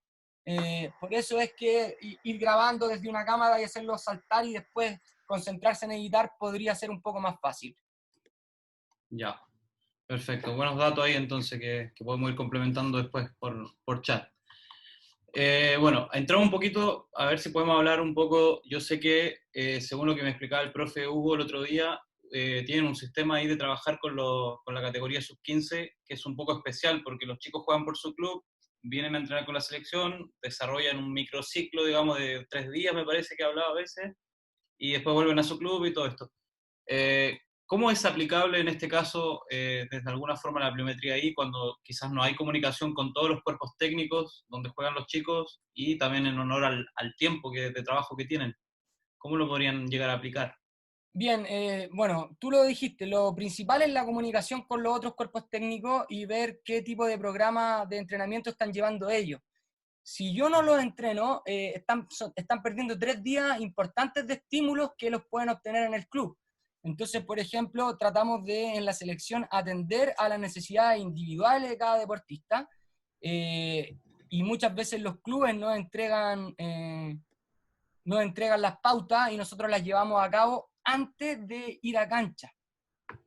Por ejemplo, si el entrenamiento comienza a las 4 de la tarde, nosotros un cuarto para las 4 o 20 para las 4 ya estamos en el gimnasio y hacemos un 10 minutos de trabajo de movilidad y un poco de prevención enfocado a la estabilización lumbopélvica, por ejemplo, y después hacemos trabajos neuromusculares donde hacemos ejercicios de rebote, pero no desde saltos entre obstáculos o saltos desde caída. Entonces, yo sé que a través del ejercicio de altos niveles de contacto, de frecuencia de contacto, voy a mantener buenos niveles de la capacidad del sistema neuromuscular de contraerse de forma rápida y de poder mantener el stiffness muscular necesario. Entonces, no estoy generando ningún daño a los niños. Perfecto. O sea, bueno, vale, ya. Me queda claro que primero es la comunicación, seguro, para mantener esto, digamos, el microciclo correctamente, y después de que este tipo de ejercicios no llegan a generar ningún daño en el jugador. O sea, tendría que ser muy mal aplicados para que fuera un efecto inverso, ¿no? Claro, exactamente. Por eso es que utilizo las vallas bajas, las escaleras de coordinación, los saltos en el lugar, los saltos en el vector horizontal, lateral, y voy ahí combinando con bajos volúmenes porque obviamente en la selección debemos aprovechar la mayor cantidad de tiempo posible de compromiso motor en acciones que tienen que ver con aspectos técnico-tácticos, en toma de decisiones, con Claro. mayor niveles de representatividad del juego. Entonces, si yo me voy a demorar demasiado en la parte física, voy a mermar el trabajo técnico-táctico, voy a generar una fatiga innecesaria porque yo también le pido al jugador que acelere, que frene, que entregue la pelota, que reaccione lo más rápido posible. Entonces trato de hacer un entrenamiento que va a estimular el sistema neuromuscular, pero no va a producir un efecto adverso, ni tampoco es que con ese entrenamiento vayan a mejorar o vayan a ser más potentes. Ya, perfecto. Vale, vale. Y respecto a lo mismo, bueno, le voy a dar la palabra acá al profe Guillermo de Andorra, sí, que está conectado. Él trabaja en bueno, ahora firmó en un club nuevo, en Atlética Escalades, me parece mucho, la primera división de Andorra. Y le doy la palabra al profe ahí para que haga la pregunta, usted mismo. Profesor. Hola, buenas noches. Ahí Sí, está. gracias, profe. Bueno, un Hola, saludo profe, ¿cómo para estás? toda Sudamérica. Y la pregunta era enfocada en la cantidad de repeticiones, entendiendo que es una sub-15, pero que tiene experiencia en fútbol profesional. Y qué transferencia haces del trabajo pliométrico al trabajo, bueno, primero técnico y después táctico, que finalmente es donde se ve el resultado del trabajo. Y antes que Bien, todo, pues, muchas gracias por la presentación.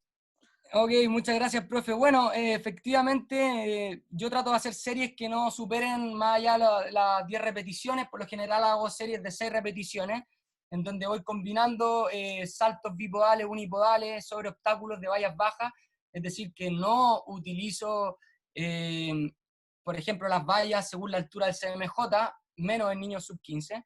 Cuando lo he utilizado ha sido de casos netamente individuales para mejorar, por ejemplo, el índice de elasticidad en un deportista en específico. Y la transferencia, obviamente, va a estar también relacionada con el grado de comunicación y la capacidad que tengamos de integrar el entrenamiento técnico-táctico y que se puedan cumplir esos objetivos y también los físicos. Entonces, los días que enfatizamos en aspectos como la pliometría, ese día el profe también hace entrenamientos de duelos de 1 contra 1, 2 contra 2, hasta 5 contra 5 en espacios mucho más reducidos, donde se fomente no solamente el roce, sino que también el freno, la aceleración y los cambios de dirección. También, ojo, también nos tratamos de enfatizar harto en los tiempos de ese tipo de trabajo. Tratamos de que primero tratamos de que los duelos sean simultáneos, es decir, no tener jugadores esperando, eso es fundamental. Por lo tanto, hacemos varias canchas con arcos con conos, si es que no tenemos arcos chicos, y hacemos tiempos de 1 a 2 minutos máximo, y tratar de tener hartos balones y harta gente comprometida para que se dé ese nivel de intensidad y ese nivel de fatiga por medio de las distintas acciones musculares que se dan y que predominan en ese tipo de ejercicio.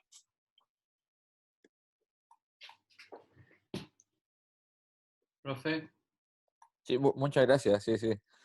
Perfecto. Agradecido toda la información que nos has dado y pues aquí estamos, sí. Intentar de seguir aprendiendo de las nuevas generaciones. Gracias, profe. Estuve hace ya casi más de 10 años en Andorra, pero ahí el Principado es bien bonito, así que qué Pues, bueno que mira, pueda estar hace allá 10 y años yo pueda estar estaba, hace 10 años desarrollándose. yo estaba por aquí todavía. Ya Claro, estaba yo creo aquí. que más, porque estuve por ahí por el 2004, fui un par de veces a mirar los autos que se ven y la infraestructura y todo ese cuento. Bueno, Pero, el profe Alejandro estaba por aquí un par de veces también. Y bueno, claro, Somos así que, vecinos. profe, la mejor de la suerte está ahí desarrollándose profesionalmente. sí, eso intentamos. Muchas gracias. Un abrazo, profe. Vale, vamos con otra pregunta por acá. El profesor Felipe de la Fuente tiene una pregunta que está un poquito orientada a una parte de una investigación que mostró donde mostrabas un cuadro donde salían una investigación con futbolistas profesionales, universitarios, y bueno, era un test aplicado a distintos, ¿cierto? Distintos grupos, futbolistas profesionales, universitarios, sub-15, sub-12 y sub-9, me parece mucho. Bueno, llama la atención, por una parte, por esta nueva tendencia que hay desde el fútbol, de que lo físico no tiene que primar en el tema de la formación de niños, y cuando pones una investigación de este estilo, como que puede generar a veces un debate. Dentro de eso mismo, ahí el profe Felipe de la Fuente, que le voy a dar la palabra, tiene una pregunta a realizar. Profe Felipe, ¿o se fue? ¿Está por ahí? ¿No está? ¿Nos dejó ya? Sí, acá. ¿Está? Vale, perfecto. Disculpe. Lo que pasa es que hice dos preguntas. Vale. Entonces Vamos con las dos. Vale. Ahí Claro. aprovechamos la palabra. Bueno, la primera era ¿desde qué edad deberíamos entregar este tipo de estímulo pliométrico y qué precauciones deberíamos tener en consideración al momento de este entrenamiento en menores, digamos, pensando en edades tempranas, pensando en fútbol cadete, como se le dice acá en Chile? Bien, bueno, así como el fútbol ha ido evolucionando, la cantidad de estímulos motrices también ha ido disminuyendo en la infancia. Yo te voy a responder con una pregunta. Me imagino que tenemos ya edades similares, pero estoy seguro de que tú jugabas a la cuerda, por ejemplo, a saltar la cuerda a los 8, 7, 9 años. Y ese tipo de saltos claramente incide en factores neuromusculares en el niño. Y esa tensión que se está provocando también va a producir proliferación de células que generan tejido óseo, ¿verdad? Y también va fortaleciendo tendones y articulaciones, y yo creo que hoy en día falta ese tipo de estímulos en edades tempranas. Me parece que hemos cometido un error como entrenadores de tomar esta tendencia de entrenar todo integrado, que me parece que es fabuloso, pero hemos dejado de entrenar también aspectos que solamente van a ser posibles, van a poder verse potenciados en las fases de desarrollo de nuestros jóvenes deportistas, porque ya en una adultez es mucho más difícil poder conseguir cambios significativos. También este último tiempo, estas últimas tendencias del entrenamiento, creo que hemos sobrevalorado el entrenamiento preventivo y el entrenamiento sobre plataformas inestables y de entrenamiento de core, y este tipo de entrenamiento sirve, obviamente es un complemento, pero el tipo de entrenamiento que te genera beneficio y que realmente es capaz de generar adaptaciones a nivel neuromuscular son los entrenamientos orientados hacia la fuerza, como ejercicios tradicionales o ejercicios mucho más específicos, en este caso como la pliometría. Entonces creo que en la medida en que yo haga saltar al chico de distintas formas, con tiempo adecuado, obviamente, con incorporar 10 o 15 minutitos de la sesión entre calentamiento y entre estos trabajos, va a ser mucho más beneficioso que perjudicial. Así que yo recomiendo que desde los 8 años, desde que uno ya está en una escuela de fútbol, hacer este tipo de entrenamiento a través del juego, que va a ser mucho más significativo y que el jugador no lo va a sentir como una carga de entrenamiento, sino que lo va a sentir como parte del entrenamiento de forma lúdica, que le genera buenas emociones, va a también tener buenos resultados para su organismo. No sé si respondí. Totalmente, profesor. Agradecido y muy buena su presentación. Se agradece el compartir el conocimiento. Un abrazo. Muchas gracias, Felipe. Importante eso de entender que se pueden incluir este tipo de cosas tan específicas dentro de lo que es el juego mismo, que finalmente todo lo aplicamos de alguna u otra forma, así que, claro, es un buen punto a considerar. El profe Rodrigo está levantando la mano ahí, Rodrigo Villaseca, ¿no? ¿Está por ahí? Jorge. Dígame, profe. ¿Cómo estamos, Jorge? Colega, bueno, primero que todo, felicitarte por la cantidad de antecedentes que nos aportaste, un trabajo, una recopilación bastante elevada y significa mucho trabajo. Yo sé lo que significa realizar una presentación así con tanta referencia bibliográfica. Felicitarte por eso, por facilitarnos el trabajo y también una forma de autoexigir, ¿no es cierto?, a la hora de hablar de pliometría, de considerar distintos elementos tales como la intensidad, el volumen, la recuperación, la frecuencia semanal. Y en base a ese último punto, en cuanto a la frecuencia, ¿qué orientación nos podría dar a nosotros como preparadores físicos si es que jugamos un sábado y volvemos a jugar el otro sábado? ¿En qué días de ese tipo de microciclo podríamos nosotros trabajar la pliometría? Entendiendo de que hay un grupo que juega, otro que no juega, en qué momentos o grupos se equiparan, quizás cómo podría ser la visión que tú tienes en relación a ese contexto. Bien, Rodrigo, te mando saludos y a todos los del curso ahí de COF, les mando un saludo, espero que me hayan entendido. Bueno, obviamente que si juego el sábado tengo que ocuparme de que exista una recuperación a nivel neuromuscular y también a nivel metabólica y obviamente a nivel emocional, por lo que conlleva la competencia. Entonces, podemos evaluarlo a través de las escalas de bienestar, que tú las utilizas bastante bien, y claramente hay estudios que indican que la carga periférica, es decir, la que tiene relación con los cambios de dirección, las aceleraciones, ¿verdad? Los niveles de cortisol disminuyen alrededor de las 48 y 72 horas después de ese tipo de estímulos. Entonces, yo creo que si jugamos el sábado, recién el martes, podríamos asegurarnos en poder aplicar un estímulo con altos niveles de producción de fuerza y de fatiga a nivel neuromuscular. Por eso es que si lo aplico el martes, el siguiente estímulo debería ser igual o menor 48 horas después si es que juego el sábado.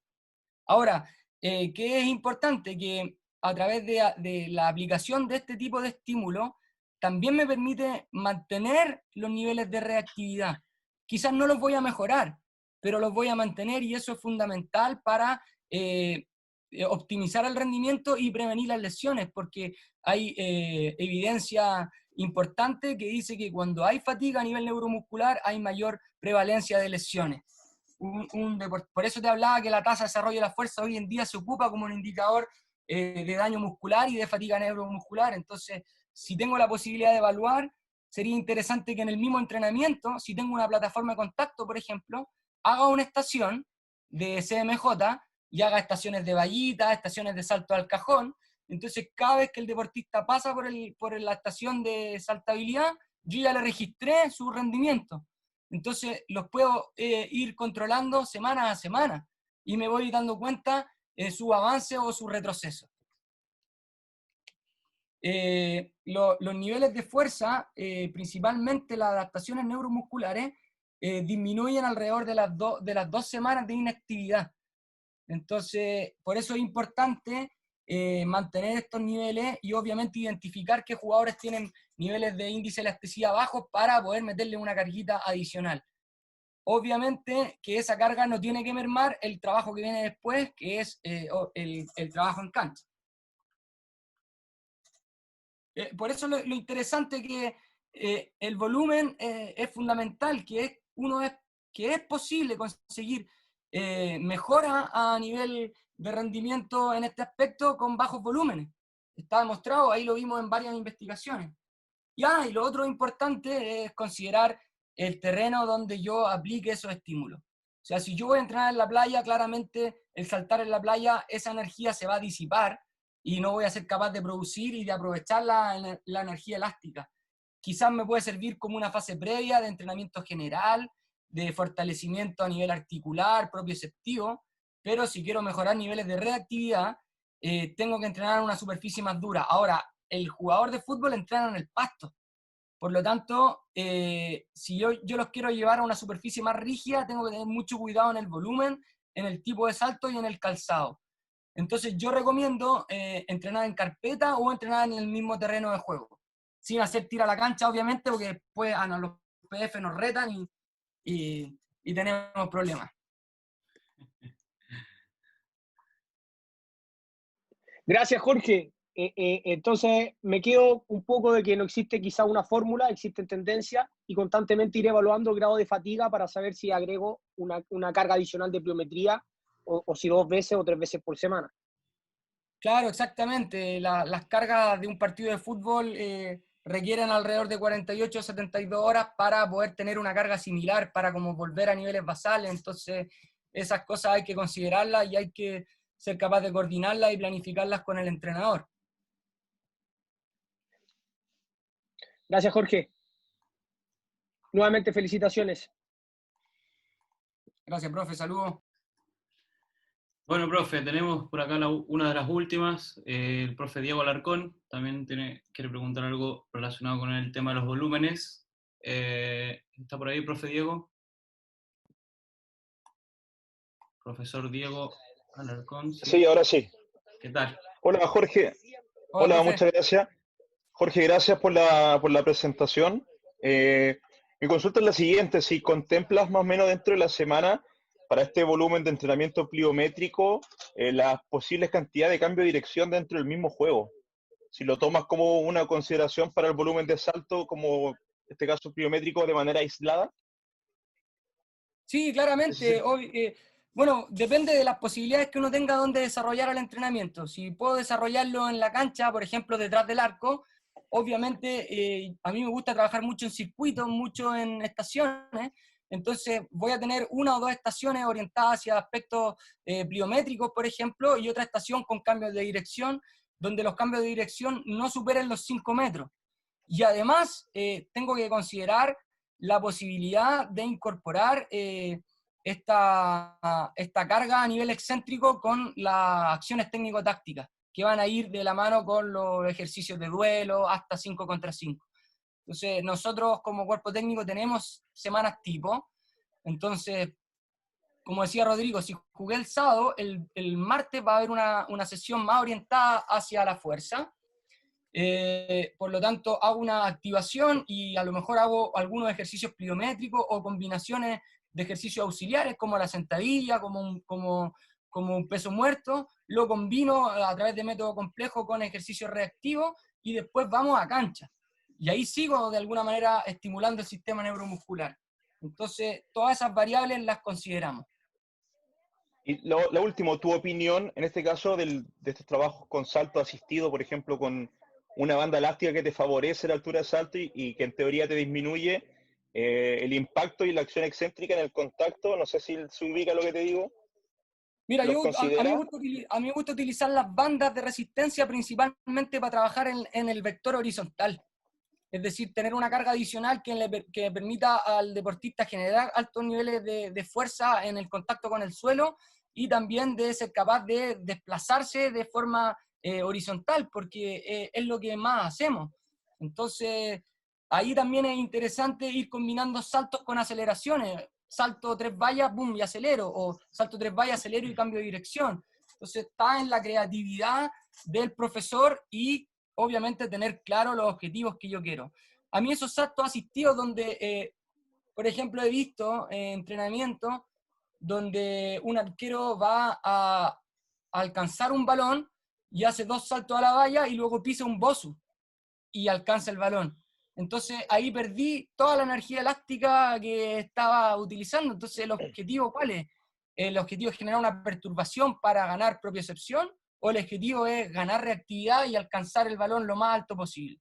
Si yo tengo claro el objetivo, voy a saber qué medio y qué ejercicio utilizar. Yo creo que no hay que dejar de utilizar la sentadilla, al contrario, la sentadilla me va a mejorar los niveles de fuerza, pero si la combino con ejercicios en donde se realicen tiempos de aplicación de fuerza menores a 300 milésimas de segundo, voy a tener buenos resultados. Perfecto, gracias. Ok. Bueno, profe, me quedo con lo último. Importante tener claros los objetivos. Eso es prioritario. Más bien cuando uno va avanzando en los niveles y va trabajando a más alto nivel, seguramente eso va tomando mayor importancia. Ya estamos, no hay más preguntas. Si se me ¿Damos una queda una más por o ahí, dos más? me disculpan. ¿Hay alguien más que tenga una de último minuto? Me preguntaban por acabo de ver una que tiene relación con el calzado. Esa está acá, los saltos en el pasto, zapatillas o chimpunes, eso es Me Chimbú imagino que los sería zapatos de fútbol. zapato de fútbol. Si vamos a trabajar en cancha y según el sector de la cancha, voy a utilizar zapato o zapatilla. Igual uno, sobre todo a nivel profesional, uno también tiene que considerar el no generar molestia en el deportista. Entonces, esos créditos uno se los tiene que guardar para otras cosas. Entonces, si hay un deportista que desea entrenar con zapatillas porque se siente más cómodo y cree que no lo va a perjudicar, no hay problema que utilice zapatillas. Ahora, para mí, si vas a entrenar en cancha, hay que entrenar con zapatos porque tienen mejor agarre y porque también es con lo que estás acostumbrado a jugar. Si voy a trabajar en gimnasio, obviamente voy a utilizar las zapatillas. Pero por eso depende del lugar donde estés y con el tipo de deportista que estés trabajando. Si voy a hacer cambios de dirección, freno y aceleración, zapatos, de todas maneras. Con zapatillas voy a lesionarlo. Perfecto, ahí respondimos. Ahí nos entró una más. El profe David Pinedo de Perú nos pregunta, bueno, dos en una. Primero, la postura correcta en la técnica de carrera, si pudiera, no sé, ejemplificar o dar ciertas pautas, que es lo que consulta él. Y la otra tiene que ver con el tema de la rodilla. Bueno, el ángulo de flexión de la rodilla, que dicen que no tiene que pasar la punta del pie y que hay otras personas que ya sostienen que eso no es correcto, o sea que sí puede pasar. Ya, en relación a la técnica de carrera, es un aspecto que tenemos que considerar en las bases, es decir, entrenarlo desde pequeño, para enfatizar en el apoyo, en el contacto de los tarsos, para utilizar la propulsión de los brazos, para inclinar el tronco en el momento adecuado, mejorar la zancada, la coordinación. Es un tema que tenemos que trabajar en fases tempranas. Obviamente la podemos estimular y quizás podemos corregir algunas cosas cuando estamos trabajando con jugadores profesionales, pero ahí no sé si es lo más importante. Yo enfatizaría en generar otro tipo de estímulo orientado a, como decía, los tiempos de contacto y la capacidad de reactividad. Y en cuanto a la flexión de rodillas, me imagino que habla en una sentadilla. Claro, dice, sí, en el gesto de la sentadilla, en el ángulo que genera, que no pase Ya, hacia adelante. Algunos Ya, dicen que sí, otros la que no. respuesta es simple. Tú pones en YouTube Arley Méndez o cualquier levantador de pesa y te vas a dar cuenta que todos superan la punta del pie. Porque la profundidad de la sentadilla está determinada por el rango articular de la articulación del tobillo. Lo otro importante considerar que no todos los cuerpos son iguales. Hay tibias más largas, fémur más corto, hay articulaciones más móviles, otras no, hay deportistas más flexibles, otros no. Entonces, el limitar que la rodilla se vaya hacia adelante no es lo más importante. De hecho, si quiero hacer una sentadilla profunda, la rodilla debería irse hacia adelante para bajar el centro de gravedad y aprovechar más ese rango articular. Y tengo que enfatizar principalmente en la espalda recta, en la capacidad de estabilizar, de tener una presión intraabdominal correcta que me permita sostener el peso en la espalda, y también una buena postura de la barra que tiene relación con cómo voy a posicionar, voy a poner la rigidez en mi escápula y hacer de que la barra se sostenga sobre los trapecios. Eso es fundamental, la espalda recta. Obviamente, de acuerdo a los grados de flexibilidad de los deportistas, hay unos que van a flexionar más el tronco y otros que no. Lo importante es que la espalda esté recta, que no existe una curvatura, una cifosis, por ejemplo. Y obviamente que se vea que hay un control a nivel del tronco, del núcleo, que permita sostener una carga pesada. Perfecto, ahí nos comenta que le queda claro. Muchas gracias por compartir sus conocimientos, dice. Bueno, vamos con la última. Ahora sí que sí. El profe, bueno, no tiene su nombre ahí, pero es la última pregunta del chat. El que la ha ejecutado tiene la palabra. La puede hacer.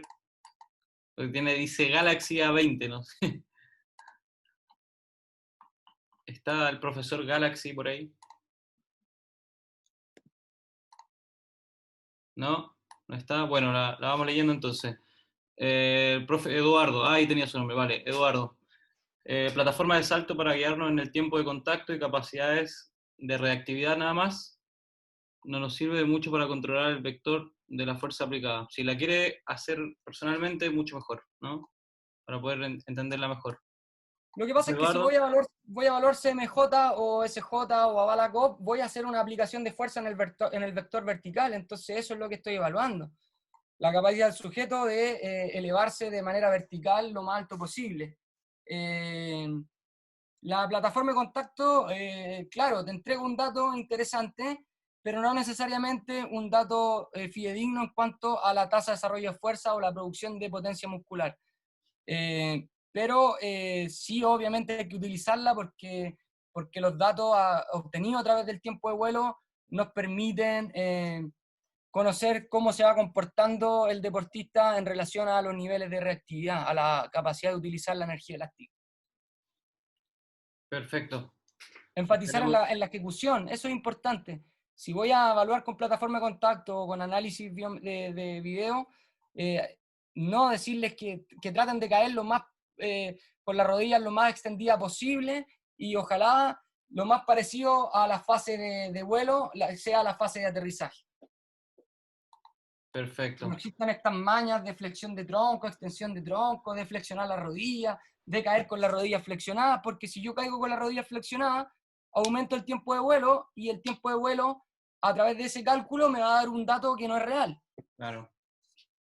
Perfecto. Esperemos que hayamos dado respuesta al profe Eduardo que está por ahí. Y bueno, si no hay más preguntas, iríamos cerrando. Profe, otra vez darle las gracias por haber accedido a compartir este conocimiento con nuestra comunidad y con la gente que vino nueva. Todos bienvenidos, vamos a seguir generando este tipo de instancias. Tenemos también ahí preparado algunas cosas con el profe Jorge, a ver si podemos lanzar también algo de información en nuestra plataforma. Así es que por mi parte, yo le doy la palabra al profe para que se despida y voy cerrando con un videito ahí que tenemos también que es de nuestra comunidad, que es la otra parte de 90 World Experience. Bien, Alejandro, agradecerte la oportunidad de poder compartir conocimiento. Todo lo que yo dije acá tiene un sustento científico, no lo digo yo. Obviamente la experiencia y las realidades de cada uno son importantes a considerar. Agradecer la atención, quizá era mucha información y podríamos estar un mes hablando de este tema. Y bueno, traté de sintetizar y de abordar la mayor cantidad de variables posibles para poder entender y poder tener herramientas que nos permitan orientar de mejor manera los programas de entrenamiento orientados hacia la potencia muscular. Así que nada más que agradecer. Las dudas a mi correo, los papers están disponibles y si en algún momento no fui lo suficientemente claro, también pedir las disculpas. Bueno, profesor, lo liberamos entonces. Muchas gracias. Será hasta una próxima oportunidad. Muchas gracias a todos también por asistir, por darse el tiempo de estar acá. Ahora mismo les comparto este video. Mírenlo. Cualquier cosa en nuestra página web está el contacto o al mismo correo donde solicitaron el link. Lo que necesiten desde Barcelona para cualquier lugar de Sudamérica o desde donde nos estén viendo, me pueden escribir. ¿Vale? Profe, Okay. que vaya muy bien. Muchas gracias. Saludos a todos. Saludos a todos. Muy bien. Chao, chao, gracias.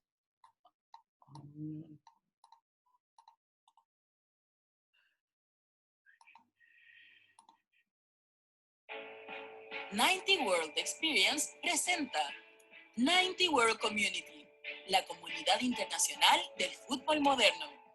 Con una red de apoyo internacional, acceso a datos prácticos de formación y desarrollo, es un espacio virtual para compartir, crear y disfrutar, profesionalizando la labor en las diferentes áreas del fútbol. Los mejores beneficios de pertenecer a nuestra comunidad son: acceso a una red global de contactos en el fútbol, contenidos de desarrollo e innovación del juego, acceso a 90 World Academy y sus actividades educativas tanto gratuitas como de pago, seguimiento en la creación y presentación de tu proyecto deportivo, promoción de tu perfil profesional. Súmate ahora a 90 World Community y junto a su red de profesionales del fútbol, lleva la gestión y el juego de tu equipo al siguiente nivel. Escríbenos a info@90worldexperience.com o visita nuestra página web www.90worldexperience.com y pide tu suscripción completamente gratis. No te olvides de seguir 90 World Experience en redes sociales y así estar al tanto de todas nuestras actividades, cursos y eventos.